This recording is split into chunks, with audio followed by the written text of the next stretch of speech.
covering South Georgia. This is WALB News 10 at 5:30. It was a close call for parents of two children caught in a burning building. Hear how their son tells you the swift steps he took to save his family. And more teens are spending more and more time on their phones, the potential long-term negative impacts it could have on our youth. But our top story this half hour, a Coffee County woman has been sentenced to serve life in prison without the possibility of parole. Amanda Coleman was found guilty today of murder in the death of a 2-year-old girl. Assistant District Attorney Ian Sansot tells us deliberations only took about an hour. Coleman was on trial for 2 charges, malice murder and felony murder. She was convicted of malice murder. A GBI medical examiner testified that Brooklyn Aldridge died from severe blunt force trauma. She testified the amount of force is akin to falling from a second-story window or being in a car crash. Prosecutors tell us that Coleman claimed she was the only one to have contact with Brooklyn the day she died.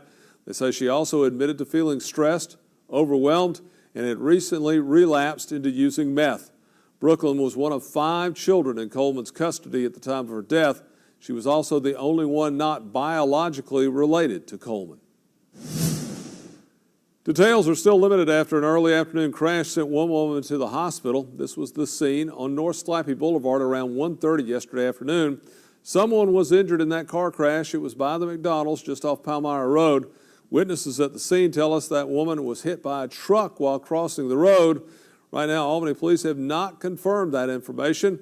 We've reached out to their department and have not heard back. A South Georgia teacher is under investigation. Valdosta City Schools confirmed that a teacher in their district has been placed on administrative leave. Right now, they cannot release why that investigation was launched or if it concerns any students.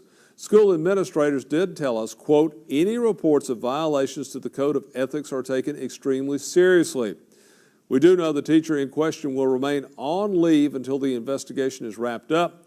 This is a developing story. You can follow along as we learn more through our WALB News 10 app.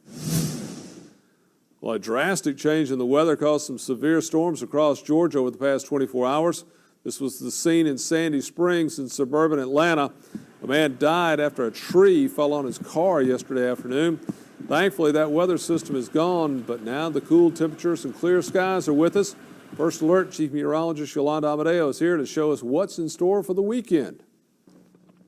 Well, as we continue on into the weekend, Jam, of course, we'll have mostly clear skies, much like today. But the good news is that chilly air mass will stick around. And by the way, Southwest Georgia Regional Fair, finally perfect fair weather on through this evening as temperatures will be dropping, however, low 50s by mid-evening and then heading toward midnight, temperatures in the mid-40s. Continuing on into the overnight, temperatures will glide on through the 40s.